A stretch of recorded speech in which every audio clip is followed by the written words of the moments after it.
Back with Alex to kind of recap the season here, take a look at what's next, and go into all that stuff. Alex, we've got a lot of good questions that came in from social, so we'll get to those. We'll get to those later on here. But thanks so much for hopping on today. No, I appreciate you for having me once again. Yeah, so I know, I'm sure it's probably been a crazy week for you, dealing with tournament games, coming home, and all of that stuff. So I guess let's start by looking back a little bit at that first game of the tournament. Is that game, and I guess you could even say this just from your 3 years of playing in the tournament, is that first game like the toughest one of the tournament in terms of just kind of feeling that pressure to get out of the first round? Yeah, definitely. I mean, you never want to lose in the first round, and you do feel all the pressure when you play in those type of games. And usually, when you get out of that first game, you get a lot of momentum, and you definitely feel the confidence of the group start to rise. And you really, at least for our team this year, there was a lot of new guys, especially. So we did. It was good just to experience the pressure that comes with March Madness and all of that for them to go through it. So it was good to play that first one, and it's always exciting just to win that and feel that joy from it. Yeah, for you, obviously hitting some big time clutch shots down the stretch of that game. How did it feel to kind of get those kind of moments in a tournament setting there? It felt good. I mean, there was a time when I needed to step up in that game, and I wasn't playing. I didn't play well for pretty much majority of that game, so I felt it was time to step up, and it was cool. I mean, you always want to do it on the biggest stages, and to do it during that March Madness game, it was special. Yeah, so you go on from that game, got a quick turnaround there in terms of preparing for Florida, who is everyone's pick to really win the whole thing. Hear all of that talk. What was the mindset just heading into that game against the Gators? Just focus on ourselves and really see what we could do better from the Oklahoma game, and then do as much prep as we possibly can for Florida. I mean, we had the latest game and then we played the earliest game. So it was like do as much prep as you can. Really good team, obviously. So we'd seen a couple of their games throughout the year, but just try to get down as many plays that they do as possible, to understand the personnel and really try to get the game plan down within like it was literally maybe 24 hours, maybe not even. So I don't Yeah. even know. Yeah, no, it was definitely a quick turnaround. As you're going through that, what is the prep like in between that, kind of 24 to 30 hours you have there? Yeah, so after Oklahoma, we just went through media as fast as possible and just got on the bus, did recovery, cold tub, hot tub, ate, and just go straight to bed. Next morning, waking up, we're doing film on them. Um, did film on them, practice. We had practice there, so we did the scout stuff and went over some more stuff for them. Film at night about Florida, and then the morning of the game, we had like a walkthrough at like 8 a.m., just going through all their plays, their inbound plays, watch the personnel again, and really just try to get in as much information as possible. And then obviously before the game, when we go into the locker room, we'll talk about them some more too. So it's really you do a lot of talking about them in such few amount of time. So Yeah. it's kind of it's easier in a way to pick up all the personnel, to pick up everything that they want to do concept wise as we just talk about it pretty much the entire day. Yeah, yeah, you're basically cramming for it there in that Mhm. period. I don't know if you mentioned it, but I'm just curious. You obviously had that late game against Oklahoma. Are you eating a post-game meal at like 12:31 in the morning when that game's over? Something small. Like I don't have after games, I usually don't have like the biggest appetite. So like I'll eat shoot, I don't know. I think I don't even remember what I had, but I had something small and I didn't want to eat too much before bed, Yeah. so not much, not Yeah. much. It's gotta be weird, I feel like, trying to like come down from all the adrenaline and high of playing in a Yeah, game like that. And then yeah, it's like, hey, it's like 12:30 in the morning. I gotta start to wind things down a little bit. literally exactly what happened. All right, so just curious as again everyone talking about this Florida team from a matchup standpoint, what do you think was the toughest part about going up against that team? Um, I want to say they were number one in offense in Kempong when we played them. So it was just offensively, understanding everything they like to do, understanding all the talent they had from starters to bench, and rebounding wise, they were one of the best offensive rebounding teams in the country. So understanding their complicated offense and what they like to do, and then at the same time, just battle on the boards. I think that was the toughest thing. Toughest thing, not toughest thing. I'd say like the key points of the toughest things to guard. Yeah. I'm curious, just, you did give them a lot of trouble for a lot of that game. What do you think you guys were able to throw at that Florida team that kind of stifled them, especially when you talk about them having top offense in the country? Um, I think it was our offensive play. I think they hadn't seen an offense like ours. I think our offense is super unique and it's extremely tough. I mean, at the same time, they had to prep for us in a day, Yeah. and it's really tough to do that for us. And we liked a lot of matchups that we had out there on the court, and we felt like, at least with myself, I'm the four man for us, and their four man's usually 6'9", 6'10", 7 foot Yeah. guy. So really he'd have to chase me around everywhere, or they'd start switching a lot of things, which they didn't do at all for a majority of the year. So we felt like we could take advantage of that. So more so offensively for us. And then defensively, they run some similar offensive sets compared to like a Xavier or like a Gonzaga. So Mhm. we've seen some of that before, so we were familiar with it. It's just the players they have are extremely talented. Yeah. I'm sure, obviously, in this case, not the easiest court to walk off of, after the final horn there, but there's that great photo of you, Haas, Samson, and Coach Hurley there walking off together. What did that group mean, and just kind of all of you guys walking off there together? It was special. It was coach's idea. He wanted to walk off. We were the back-to-back champs, and he called us over after the handshake lines to be like, "I want to walk off the court with you guys." So, um, it was a cool moment looking back at it now, and those guys mean a lot to me. I mean, coach, he means a lot to me just for how much he believed in me and brought me in and really just let me be who I want to be and let me play how I wanted to play ever since my freshman year, and trusted me so much with those minutes from the jump, which you don't see really ever with freshmen now with how old the college Yeah. basketball's gotten. So, um, I mean, I could talk about him forever. So that's just how much he means to me. And then Samson, this is why I started crying after the game. Like, so it was a report. He asked me, "How does Samson Hassan make you feel?" And it's just Yeah. like I just got super emotional from it. Just with those are my guys. I mean, we won two natties together, and um, they're two of the best teammates you could ever have. Just because they don't care about their own production. They care about winning and doing the selfless things, whether that's Samson on the glass or defensive plays, Hassan with his playmaking and defensive plays as well, and the sparks that they both create. So they're two of my favorite teammates. And we've been through a lot together, the 3 years that we played together, two really high seasons, one season where we probably it didn't go the way we wanted to, and we learned a lot about each other. So Yeah. it was cool walking off the court with them, and it's a cool photo, and photo that I'll probably look back on continuing for my life. Yeah. I know everything's still got to be pretty fresh. Have you had a chance to kind of reflect back on what these 3 years have meant to you, or is it just kind of still two in the moment?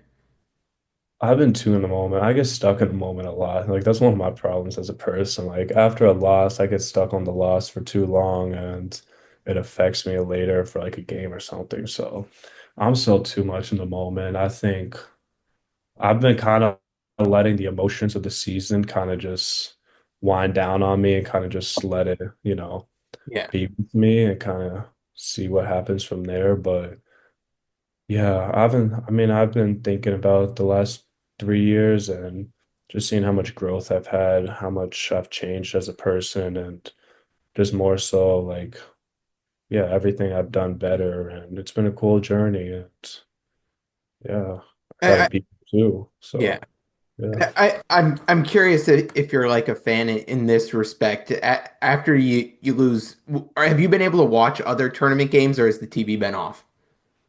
I've been watching it. I'll watch it today. The Sweet Yeah. 16 starts today. I'll watch it today. Um, am I gonna root for a specific team? No, I could care less who wins now. I'm not gonna say what I want to say about the tournament right now with who's playing, so I'm gonna keep that to myself. But I am a fan. I mean, I've been watching March Madness ever since I've been a little kid, so I'm gonna enjoy it. I'm gonna see what happens. I just hope for crazy games now. Like I Yeah. just hope like we got buzzer beaters left and right now. So I hope that's the case.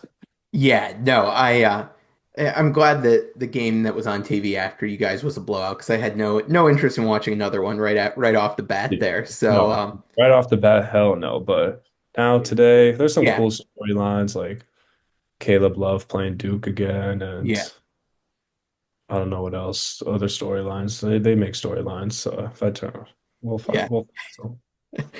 Uh, so what's it been like since you get back to campus? I know we always hear that there's talk of like you got kind of like end of year interviews with the coaching staffs and things like that. What has it been like for you just since you've been back? Um, Not a lot of rest. I've been resting a lot. I've been sleeping a lot. It's weird. I don't like it. It's because like I got nothing to do now. Like classes, and then what? I need my body to rest. But Yeah, oh, yeah, we'll have players. We'll have end of season meetings with the coaches. I've talked to the coaches once, just kind of like brief conversations, nothing crazy.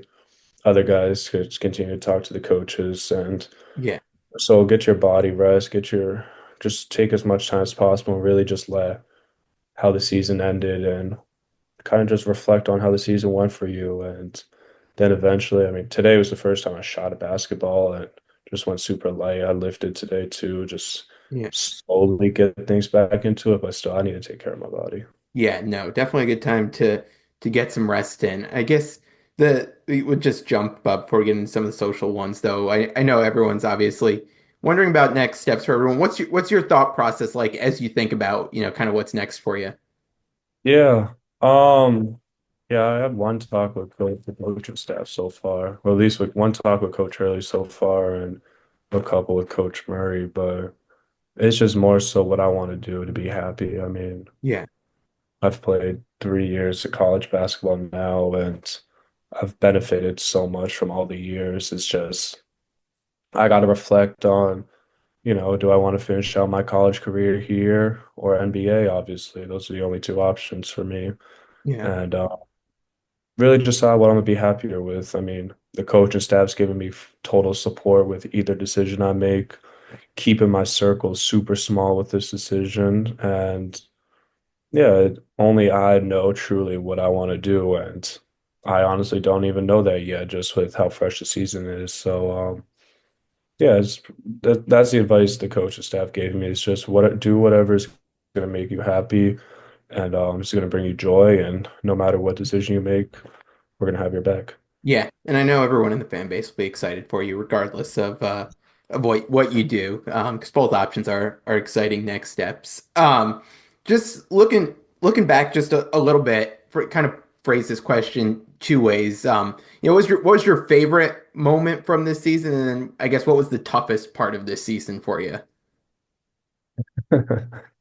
Let's start with a favorite. Yeah, Probably winning at Creighton. I've never won there before. It was just how hostile of an environment it is and how tough it is to play there. I'd say it was winning there. It was definitely a cool moment there, and that's probably one of the best places to win. yeah, Um, so the worst, wow. Poof. Maui, atrocious event. Atrocious. We yeah, didn't win a game there. We flew 12 hours there, didn't win. Flew back 12 hours, got a concussion, was all over the news. I don't know how it got to the news that fast. Yeah, got a concussion from Maui. I'm never going back to the state of Hawaii ever. That one was bad. Losing at Seton Hall is always bad. Just it yeah, happens. I don't know why it happens. And then the Florida game, the yeah. effects of that. But yeah, not not good moments. No, I think you guys might be the only group of people that have gone to Hawaii and have not enjoyed the trip. So Might it's a rare group there. it's a special group. Only UConn people can enjoy that group, I guess. Out of all people. Looking to add some local flavor to your lineup, Martin Rosel's is the MVP of your game day spread and a slam dunk for any occasion. Proudly made in hard-hitting New Britain, their famous kielbasa and hot dogs have been a fan favorite for over 96 years. You can find their products in grocery stores across the state or have them delivered directly to your home court, coast to coast, via martinrosel.com. Take your taste buds to the championship and go support a UConn fan-owned business. I'm curious, just from your perspective, as you look back on this year. I know one of the reasons you came back was just to grow, both as a basketball player, as a leader out there. How do you feel like you've grown over this past year being back? I grew a lot. Most nights, I'd say I was at the number one for a scouting report and had to deal with that with all the attention on me.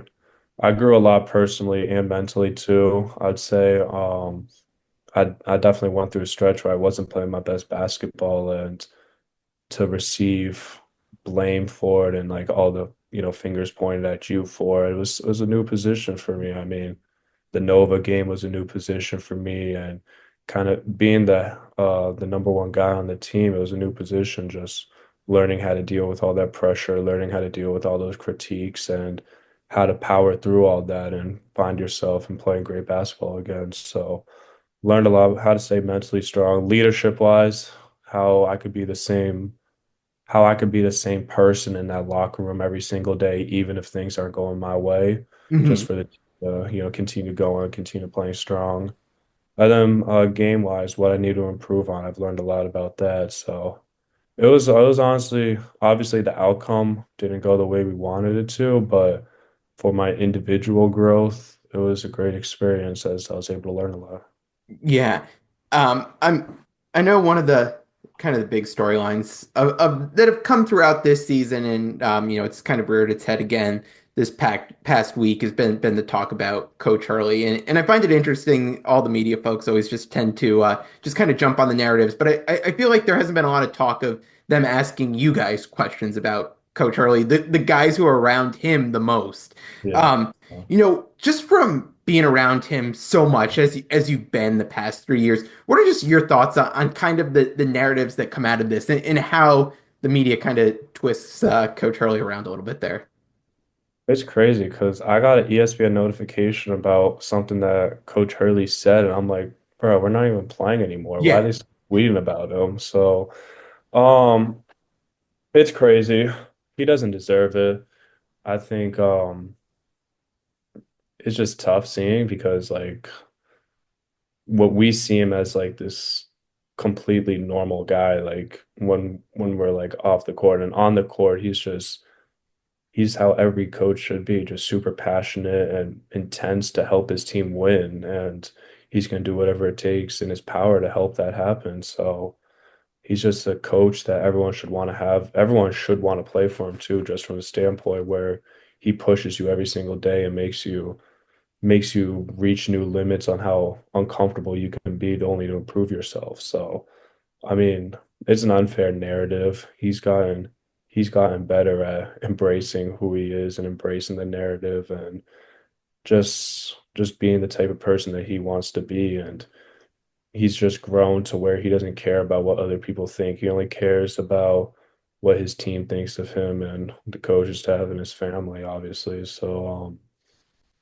it doesn't affect him too. I could tell you that he doesn't like he's not crying about it in the locker room or crying about it at practice being like this guy on whatever network said Yeah. this.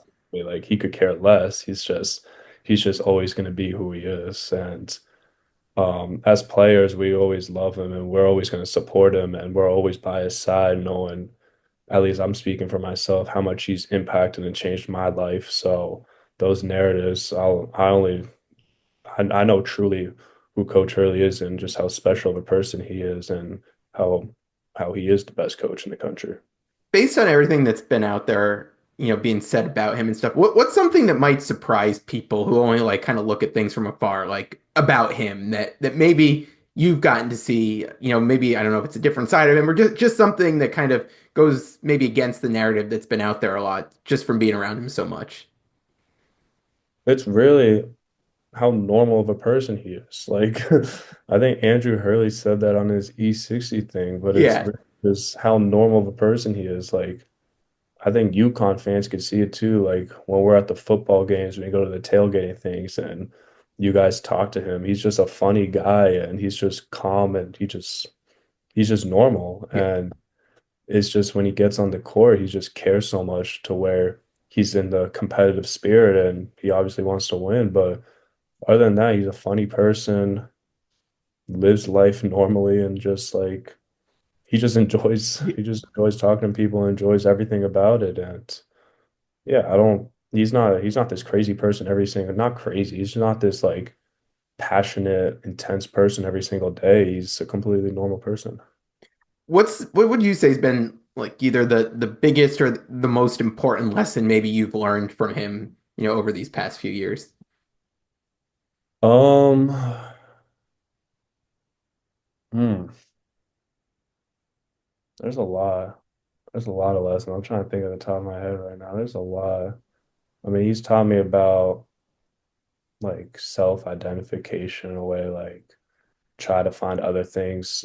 For myself specifically, it's like when I first got here, I was crazy about basketball and I was letting every little play affect who I was and replaying every mistake I made my freshman year in my head. And he's kind of just led me to the path of you got to find other things to do besides basketball, Mhm. which I'm still trying to find, but just more so enjoying every single moment, big onto meditation and reading, which I've started to pick up on seriously this Yeah. year.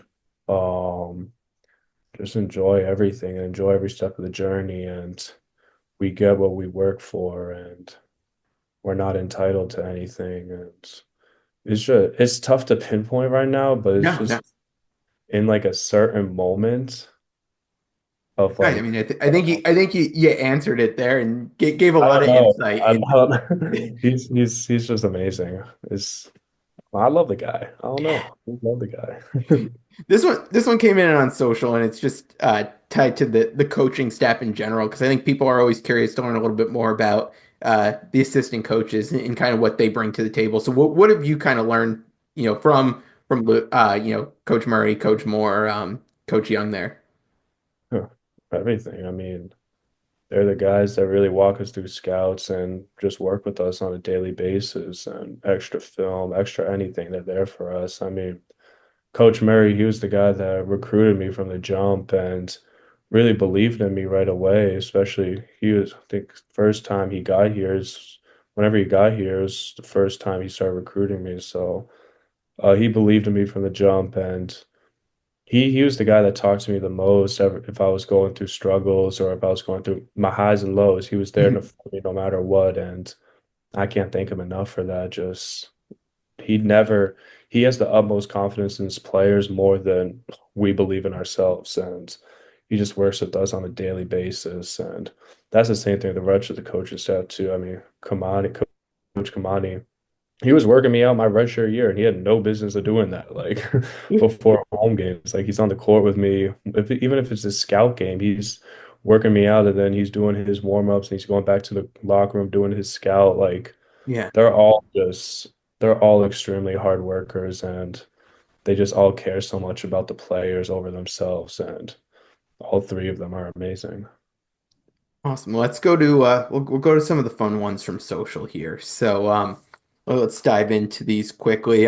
Everyone said got a couple on this that they saw you at the women's game the other day. What was that experience like getting to be at that game and just kind of getting to be just a fan?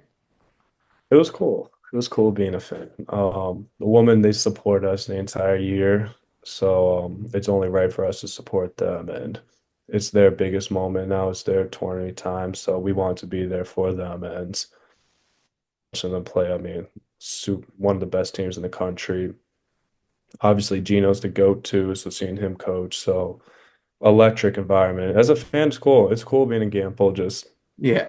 in them on and feeling the energy. So it was fun. And I made a women's bracket. I got UConn all the way too. So, my bracket's still looking good. There you go. Uh, let's see what else we got here. Okay, favorite UConn game you've played in. And I'll say you can't say the championships. That's my caveat that I'm adding on that because I feel like that's too easy. Are we saying outside of outside the March Madness run. Yeah, yeah, yeah. We'll say outside of that, All right. Each year, or even just one. If is there one that's like on the top of your list that sticks out? this year at Creighton. Last year, oh, there were a lot of good ones last year. Um, Gonzaga was fun last year at Yeah. Gonzaga. Carolina at the Garden was a lot of fun. Big East game at Marquette was fun last year just because we hadn't won there before. My freshman year, oh, at Providence, my sophomore junior year too Oh, was cool. yeah. Not my freshman year, Yeah. no. My freshman year, hmm, a lot of the Big East games are fun just because it was my first time going through them Through it and all. Yeah. yeah, just how tough it was. Oh, PK 85 was cool my Yeah. freshman year. All Went right. in, yeah. Oh, that was a lot of good, a lot Yeah, of there are good, a lot of choices to a pick from. lot of choices throughout my career. Uh, let's see what else. What was on the pregame playlist this year? Oh my God, it was all over the place. I was some games it was Drake, some games I always end with Dreams and Nightmares by Meek. Okay. But it was Drake this year, Lil Baby, some Meek Mill, and then occasionally like if I'm really feeling myself and like my confidence is through the roof for the game, I'm listening to like just pop throwback. I don't know why. All right. So pop throwback mixed with weird stuff, super weird. Shouldn't be listening to before a game, but you Hey, know, if it works, it works. if it works, it works. I got judged for it, I felt like, but no one knew. So I was judging myself. Uh, favorite class you've taken during your 3 years here?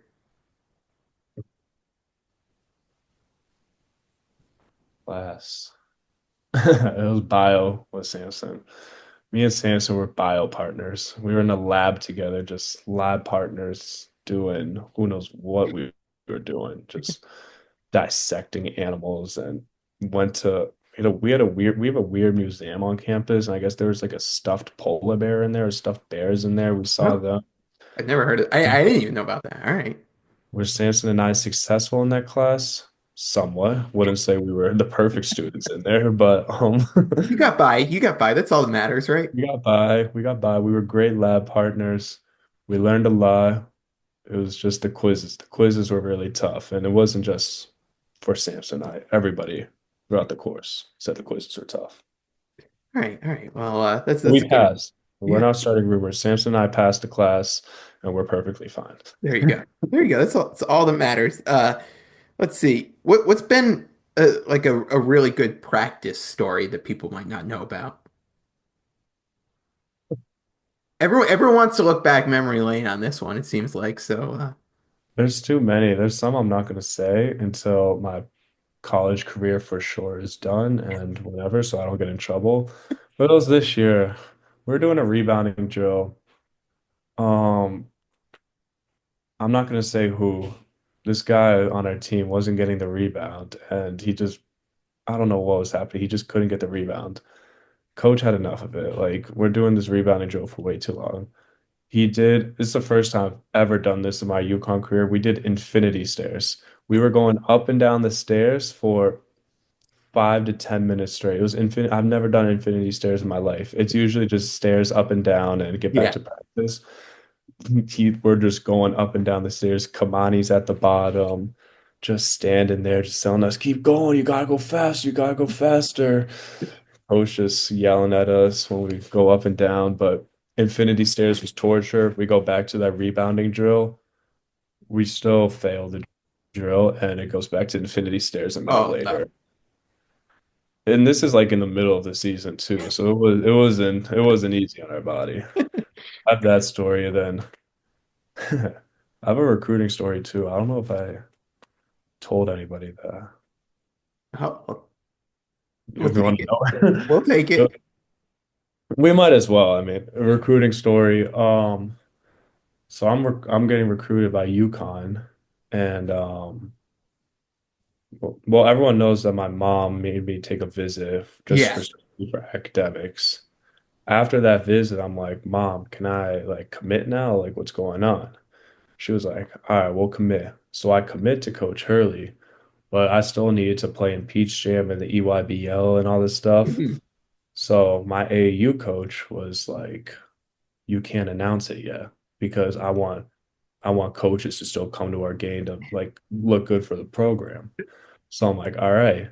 So I did one of those things where I was verbally committed to Coach Hurley and Mhm. UConn, but couldn't say anything. So like other coaches were still recruiting me, and I felt bad. Like they were recruiting me. I was having Zoom calls with these schools.